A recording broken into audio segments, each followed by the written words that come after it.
Assalamualaikum warahmatullahi wabarakatuh. Perkenalkan, nama saya Clarissa Zabrina Dewi dari kelas A, Prodi Agroekoteknologi. Alhamdulillah, segala puji bagi Allah Subhanahu wa Ta'ala yang telah memberi kita nikmat berupa kesehatan sehingga teman-teman semua bisa menonton video saya. Lalu, selawat dan salam kita sampaikan kepada baginda Nabi besar kita, yaitu Nabi Muhammad SAW. Hadirin yang dirahmati Allah, pada kesempatan yang berbahagia ini, saya ingin menyampaikan tentang indahnya ajaran Islam dalam berbagi kepada sesama manusia melalui filantropi Islam serta pentingnya akhlak mahmudah bagi kehidupan kita. Saudara-saudara sekalian, ketika kita berbicara tentang filantropi Islam, yang pertama dan paling utama yang harus kita bahas adalah zakat. Zakat bukan sekedar rukun biasa, tetapi merupakan rukun Islam yang ketiga, yang wajib dilakukan setiap muslim yang telah memenuhi syarat. Zakat berasal dari kata zakah yang berarti tumbuh, berkembang, dan bersih. Ini mengandung harta yang sangat mendalam, yaitu harta yang kita zakati akan membersihkan jiwa kita dari sifat kikir dan cinta kita terhadap dunia yang terlalu berlebihan, serta akan membuat harta kita berkah dan berkembang. Allah berfirman dalam Al-Quran surah At-Taubah ayat 103 yang berbunyi, "Ambillah zakat dari sebagian harta mereka, dengan zakat itu kamu menyucikan dan membersihkan mereka." Zakat memiliki ketentuan yang jelas dan terperinci. Yang pertama, ada nisab, yaitu harta minimal yang wajib dizakati. Yang kedua, ada haul, yaitu masa kepemilikan harta selama 1 tahun Hijriah. Dan ada kadar persentase tertentu seperti 2,5% untuk simpanan seperti emas, perak, dan uang. 5 atau 10% untuk hasil pertanian tergantung sistem pengajarannya, dan ketentuan khusus untuk zakat perdagangan, ternak, dan harta lainnya. Zakat diperuntukkan bagi 8 golongan yang telah ditentukan dalam surah At-Taubah ayat 60. Yang pertama, fakir, yaitu yang tidak memiliki harta. Yang kedua, yaitu miskin, yang memiliki harta tapi tidak mencukupi. Lalu selanjutnya ada amil, yaitu pengelola zakat, ada mualaf yang baru masuk Islam. Lalu ada riqab, orang yang memerdekakan budak. Lalu ada fisabilillah, yaitu pejuang di jalan Allah. Dan yang terakhir adalah ibnu sabil, yaitu musafir yang kehabisan bekal. Hikmah zakat sangat besar serta mencakup dalam berbagai aspek kehidupan. Yang pertama, dari sisi spiritual, zakat membersihkan diri dari sifat kikir dan tamak. Dari sisi sosial, zakat mengurangi kesenjangan antara si kaya dan si miskin sehingga mempererat toleransi dan persaudaraan. Dari sisi ekonomi, zakat menggerakkan perputaran ekonomi. Jadi tidak hanya si kaya saja yang mempunyai banyak harta. Inilah sistem ekonomi Islam yang adil, manusiawi, dan berkelanjutan. Rasulullah Shallallahu Alaihi Wasallam bersabda, Islam dibangun atas 5 perkara, dan salah satunya adalah zakat. Ini menunjukkan pentingnya zakat dalam kehidupan muslim, dan salah satunya menunaikan zakat. Ini menunjukkan betapa pentingnya zakat dalam kehidupan seorang muslim. Lalu kita masuk ke dalam filantropi yang kedua yang membahas tentang infak, hibah, sedekah, dan wakaf. Selain zakat yang bersifat wajib, Islam juga menyarankan berbagi dalam filantropi yang lainnya yang bersifat sunnah dan atau tidak wajib. Infak adalah mengeluarkan sebagian harta untuk kepentingan yang diperintahkan Allah, untuk diri sendiri, keluarga, maupun orang lain yang membutuhkan. Infak lebih luas cakupannya daripada zakat karena tidak terikat oleh haul ataupun nisab, serta bisa diberikan kepada siapa saja, kapan saja, dengan kemampuan masing-masing. Allah berfirman dalam surah Al-Baqarah ayat 261 tentang pahala bagi orang yang menginfakkan hartanya di jalan Allah, yang berbunyi dengan arti perumpamaannya seperti sebutir benih yang tumbuh menjadi 7 tangkai. Setiap tangkai berisi 100 biji. Subhanallah, satu kebaikan bisa menjadi 100 kali lipat. Bahkan Allah melipat gandakan bagi siapapun yang Dia kehendaki. Inilah investasi terbaik yang tidak akan pernah rugi. Infak juga mencakup bagi nafkah wajib bagi keluarga. Rasulullah bersabda, dinar yang paling baik adalah dinar yang diinfakkan dari seseorang untuk keluarganya. Jadi, memberikan infak kepada orang tua, anak, dan istri yang merupakan tanggungan kita pun bernilai ibadah yang sangat mulia. Selanjutnya, sedekah. Sedekah adalah pemberian yang dilakukan secara cuma-cuma tanpa mengharapkan imbalan dari manusia lain. Kita semata-mata mengharapkan berkah dari Allah dan ridhonya. Rasulullah bersabda dalam hadis yang sangat menenangkan dengan bunyi, sedekah tidak akan mengurangi harta. Bahkan sebaliknya, dengan bersedekah, Allah akan menggantikan dengan yang lebih baik dan memberkahi harta kita. Yang mengagumkan dari sedekah adalah cakupannya yang sangat luas. Sedekah tidak harus berupa uang ataupun benda. Rasulullah mengajarkan bahwa senyuman kita kepada saudara kita salah satu sedekah. Lalu membuang duri atau batu dari jalanan juga merupakan sedekah. Menyingkirkan gangguan seperti misalnya ada paku di jalanan atau hal-hal yang mengganggu juga dianggap sedekah. Kata-kata yang baik adalah sedekah. Bahkan setiap tasbih, tahmid, tahlil pun bernilai sedekah. Setiap langkah kita ke masjid adalah sedekah. Subhanallah, betapa mudahnya Islam membukakan pintu kebaikan bagi umatnya. Wakaf adalah menahan harta benda yang dimanfaatkan untuk kepentingan umum. Sementara harta pokok atau asetnya tetap utuh atau tidak berkurang. Yang dimanfaatkan adalah hasil atau manfaat dari harta tersebut. Contohnya, wakaf tanah yang dibangun untuk rumah sakit, pondok pesantren, sumur, sekolah, untuk kepentingan umum. Keistimewaan wakaf yang luar biasa yaitu pahalanya tidak berhenti mengalir selama wakaf tersebut masih dimanfaatkan, bahkan setelah kita meninggal dunia. Ini termasuk dalam 3 amal jariah yang disebutkan Rasulullah dalam hadisnya. Dengan arti, apabila manusia meninggal, terputuslah amalannya, kecuali 3 perkara ini. Yang pertama, sedekah jariah. Yang kedua, ilmu yang bermanfaat. Yang ketiga, anak saleh yang mendoakan orang tuanya.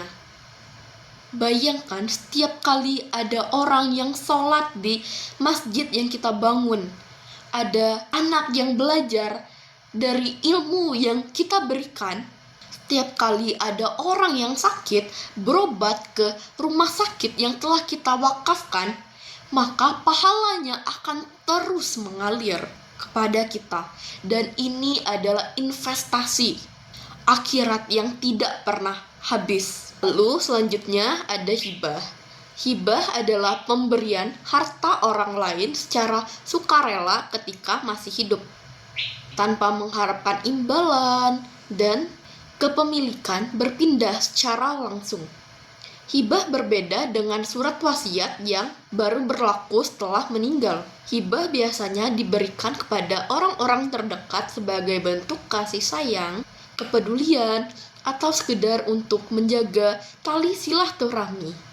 Islam sangat menganjurkan hibah terutama kepada kerabat yang membutuhkan. Bahkan memberikan hibah kepada saudara atau kerabat memiliki 2 pahala yang sekaligus, pahala sedekah dan pahala yang menyambung tali silaturahmi. Semua bentuk filantropi Islam ini menunjukkan betapa Islam sangat peduli terhadap kesejahteraan masyarakat. Islam tidak hanya mengatur hubungan vertikal dengan Allah, tetapi juga hubungan horizontal kepada sesama manusia. Islam mendorong umatnya untuk membentuk masyarakat yang penuh sayang, solidaritas, seperti saling berbagi dan membantu. Materi terakhir adalah akhlak mahmudah. Hadirin sekalian, filantropi tidak akan sempurna tanpa dilandasi oleh akhlak mahmudah atau akhlak terpuji. Akhlak adalah cerminan iman kita yang sebenarnya. Akhlak adalah bunga dari keimanan yang tertanam dalam hati kita. Rasulullah bersabda dalam hadis yang sangat terkenal dengan arti, orang mukmin yang paling sempurna imannya adalah yang paling baik akhlaknya.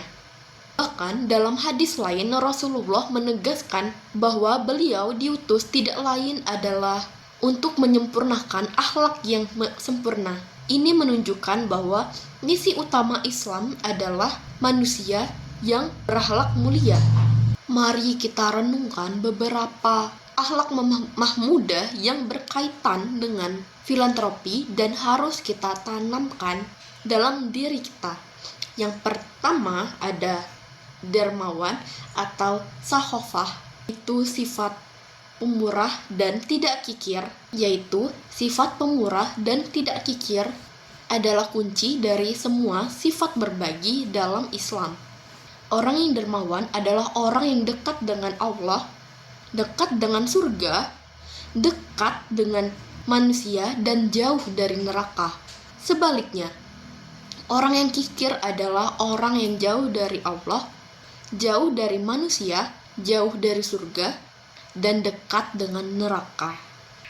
Rasulullah memiliki teladan yang sangat tinggi dalam kedermawanan. Beliau tidak pernah menolak permintaan orang yang meminta, bahkan ketika keadaan beliau sendiri dalam keadaan kekurangan.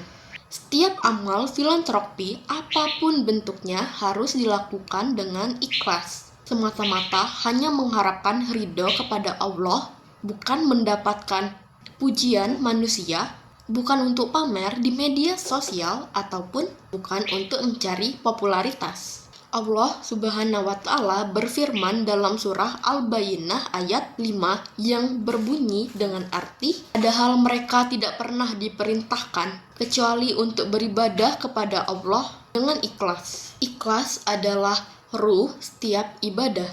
Tanpa ikhlas, ibadah sebesar apapun tidak akan bernilai di sisi Allah. Bahkan, orang yang paling pertama dimasukkan ke dalam neraka adalah orang yang berinfak tetapi tidak ikhlas. Dia hanya ingin dikatakan dermawan oleh manusia lainnya. Lalu yang ketiga adalah kasih sayang atau rahmah. Rasulullah adalah rahmat lil alamin, rahmat bagi seluruh alam. Beliau mengajarkan kita untuk mengasihi semua makhluk Allah, terutama sesama manusia, khususnya yang lemah ataupun yang membutuhkan. Rasulullah bersabda yang artinya orang-orang yang penyayang akan disayang oleh Ar-Rahman, yaitu Allah yang Maha Penyayang.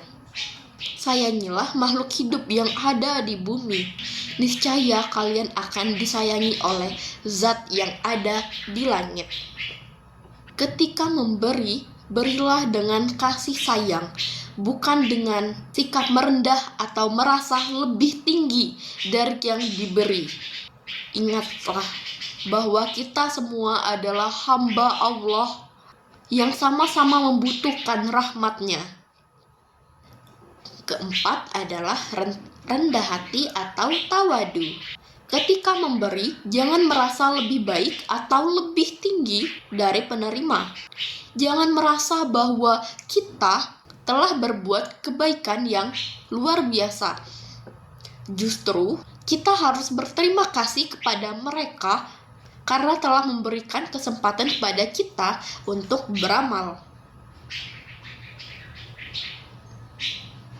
Membersihkan harta kita dan mendekatkan diri kita kepada Allah. Lalu yang kelima adalah jujur dan amanah. dalam mengelola zakat, infak, sedekah, ataupun wakaf, kita harus amanah dan jujur. Khususnya bagi para amil dan pengelola, ini adalah tanggung jawab yang sangat besar. Dana umat harus dikelola dengan baik, transparan, profesional, dan tepat sasaran agar benar-benar sampai kepada yang membutuhkan. Yang keenam, sabar dan tawakal.